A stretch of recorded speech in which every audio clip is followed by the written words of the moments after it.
গত শুক্রবারের আগের শুক্রবার এই মসজিদে আশেপাশের বোধহয় হাউজিংয়ে থাকেন কোন এক ভাই এসে আমাকে চোখের পানি মুছতে মুছতে বললেন, ভাই ৬,০০০ টাকা আছে আপনার মসজিদ কমপ্লেক্সের জন্য, সরি ৮,০০০ টাকা আছে, এটা টাকাগুলো নেন।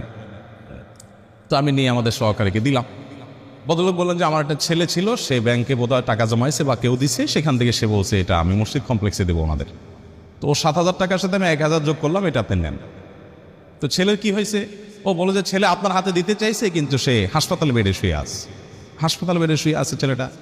কি হয়েছে তার? বলে যে ক্যান্সার আক্রান্ত। ৬ বছরের বাচ্চা, এবং সে লাস্ট স্টেজে আছে, শুধু মৃত্যুর জন্য অপেক্ষা করছি আমরা।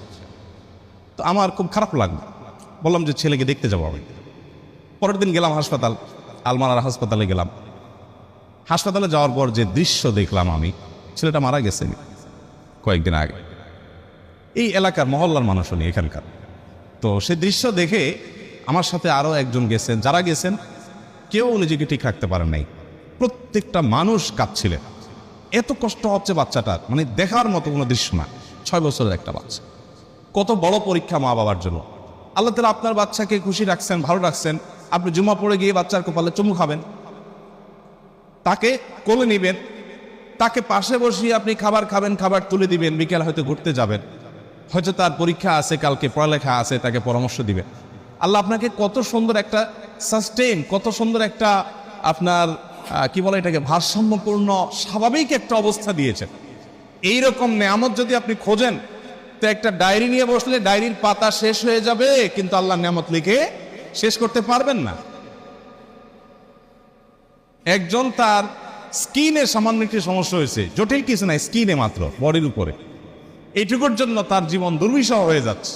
হাসপাতালে যায় দেখেন কি কি নির্মম দৃশ্য, কি মর্মান্তিক দৃশ্য, তিনি কাতরাচ্ছেন হয়তোবা। আরেকজনের হয়তো সামান্য একটা নখ উপড়ে গেছে, তার ব্যথায় কাতরাচ্ছেন। আল্লাহ আপনার নখগুলো ভালো রেখেছেন। আল্লাহ তাআলা এমনি এমনি কোরআনে বলেন নাই, গোটা পৃথিবীর সমস্ত পানিকে যদি কালি বানাও আর সকল গাছকে যদি কলম বানাও এবং লিখতে থাকো আমার নেয়ামত, তোমার গাছ একসময় শেষ হয়ে যাবে, তোমার নদী নালা সমুদ্রের পানি শুকিয়ে শেষ হয়ে যাবে, এরপরে যদি আবার তোমাকে দেওয়া হয় এগুলোর ডাবল, সেগুলো শেষ হয়ে যাবে, কিন্তু আমার নেয়ামত লিখে শেষ করতে পারবা না। কেন একজন মানুষ বিপদেও আলহামদুলিল্লাহ বলবে? কেন? কি যুক্তি আমাকে বলেন? একজন মানুষ আছে না, নানান কষ্টে মানুষ থাকে না, নানান মুসিবতে থাকে না, আমাদের কাছে আসে মানুষ সময়, ভাই এ বিপদ সে বিপদ। তা আমরা বলি ভাই ধৈর্য ধারণ করে, বিপদেও আলহামদুলিল্লাহ বলতে শিখি।